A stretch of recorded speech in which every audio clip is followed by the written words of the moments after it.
Well, to this now, former President Jacob Zuma and his co-accused from Talis are set to be back in court for the much-delayed arms deal trial. And this follows the Supreme Court of Appeal's decision on Friday to dismiss Zuma's latest private prosecution appeal against prosecutor Billy Downer and journalist Karen Moore. Now, Zuma and Talis are currently facing charges including fraud, corruption and money laundering. And eNCA senior reporter Siphamandla Goge helps us now to unpack what is to be expected. Well, Siphamandla, very good afternoon to you. And that's exactly the question. What's to be expected, if anything different at all, in court regarding this case? Well, we are back to square one. Tomorrow we expect that there will be a number of arguments that will be advanced by the former president's legal team. He is simply still continuing with his application, the special plea. He wants the removal of state lead prosecutor advocate Billy Downer. He will be arguing that Billy Downer is not fit to lead this prosecution. He is a compromised and conflicted individual. All those arguments that he has made before, but his legal team and his court papers will claim that there is new evidence and there is new submission that the former president is relying on to prove his claim or his allegation that Billy Downer is not fit to prosecute him. So technically this trial is underway because the former president pleaded not guilty. So by him pleading not guilty, by that process, it was signaling the fact that this trial is underway. But we are still dealing with the issue of this special plea. It's not for the first time that the former president has asked the court to assist him in putting out the state lead prosecutor advocate Billy Downer. In the past, he has argued that Downer lacked the title to prosecute him and that he was compromised because he leaked a confidential document, which is, of course, a medical note of the former president. The state argued that no, that was not a confidential document. It was part of the court papers. What you are alleging and relying on is not true. So he had alleged that Billy Downer leaked his medical record to a journalist, and that is Karen Moore. That's why he later on decided to have this private prosecution, or rather this private prosecution of Billy Downer as well as Karen Moore. But Thabani Mfeka is here to help me unpack all of that. Baba, thank you very much for your time. Simply put, what can we expect tomorrow? Oh, thank you very much, Mr. Goge, and good afternoon to your viewers. Well, tomorrow, as you'd know, there's a new, fresh application, still within and intertwined with the special plea. But that application seems to bring to the court that, further to the arguments that were brought by Mr. Downer, by Mr. Zuma before, that Mr. Downer does not have title to prosecute him simply because now he hearkens to the fact that there was certain conversations that Mr. Downer had with a particular investigative journalist, Mr. Sam Soul. So basically the court will be hearing that argument so as to determine whether or not, in fact, the trial should proceed, or whether or not Mr. Downer should actually now be in the position to be removed as the leading prosecutor in this matter. In your line of work, you deal a lot with a phrase known as prospects of success. Yes. What do you make of this? Are there any prospects of success for the former president? Well, one cannot really determine without having fully perused the papers, but what I can tell you is that what seems to be happening now is rehashing of the same argument quite a number of times. The contents of this application and the nature of it seems to me to be the same as the previous one where Mr. Zuma was dealing with Karen Moore. And that is basically what even Mr. Downer says in his papers, that in fact this is res judicata, meaning that this matter has already been decided by the court.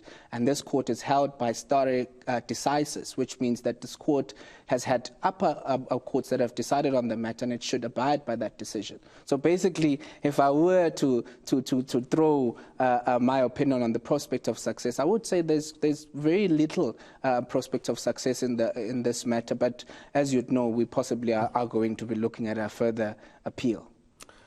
All this simply means we are far away from getting on with this trial, because technically we are underway. The former president pleaded not guilty, but from seeing the first witness taking to the witness box, it will take a lot of time. It will certainly take a long time, Mr. Goge, because if you remember, the former president made his first appearance in this matter back in 2005. But it's only in 2021 where we even had that special plea. So given the nature of things and the sort of intertwining of these private prosecution and the public prosecution, one seems to see the debates in both cases interlinking.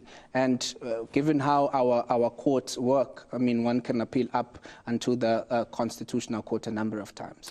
That's where the gist of this matter is, because the former president is arguing that, hang on, legal recourse allows me to appeal all the way to the Constitutional Court. Some people have been accusing him, saying he's using the so-called Stalingrad approach to delay this trial. I remember Judge Piet Koen, who recused himself, said, well, if the law allows it, then it will happen. But surely, after this special plea, and the application by the former president, we are likely going to see him, if it does not go his way, he is likely going to appeal yet again. Well, that's certainly what we've seen in the history of this case, that the former president chooses to go through each forum that the law gives him. And, well, one would argue that he is indeed entitled to do so. But as you would know, with the recent judgment of the Supreme Court of Appeal that says, even though you are entitled to do so, but there is certain limits to that. There mustn't be an abuse of judicial process. So that is what we're currently seeing the court saying vehemently.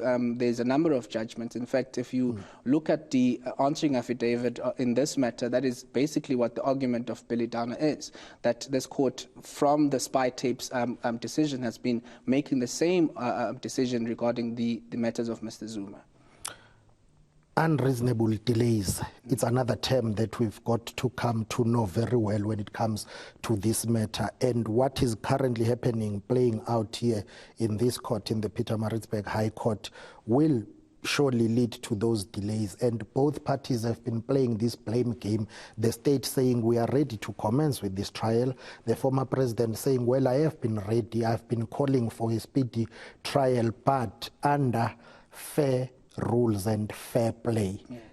Do you think tomorrow we are likely going to see this blame game continuing as to who is responsible for these unreasonable delays?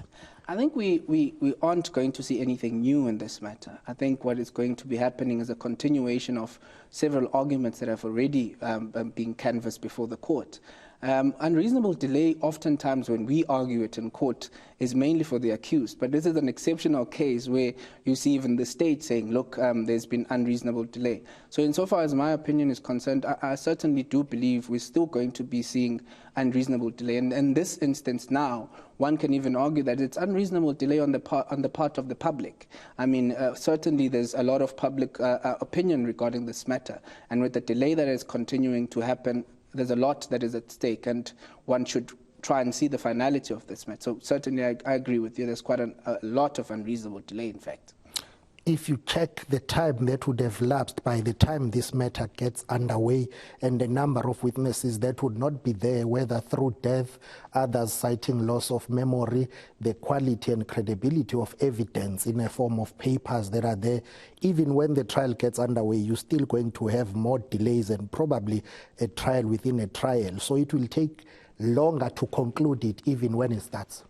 Certainly. I mean, Mr. Goge, with a normal trial, there's always a number of issues that need to be canvassed. As you're rightly putting, there can be a trial within a trial. There can be sometimes the lack of obtainability of witnesses. So we are going to indeed see this trial perhaps still ongoing for a number of years. One does not see any possibility of it being finalized in the next couple of years, so to speak. Baba, thank you very much for time. That is Thabani Mfeka, who was helping us unpack what will be transpiring here tomorrow when the former president is back at the High Court Division sitting in Pietermaritzburg. Indeed. Siphamandla Goge, a case that's been in the public interest and definitely leading up our headlines. Tomorrow we'll be sure to continue updating our viewers right here on eNCA. That's eNCA senior reporter Siphamandla Goge.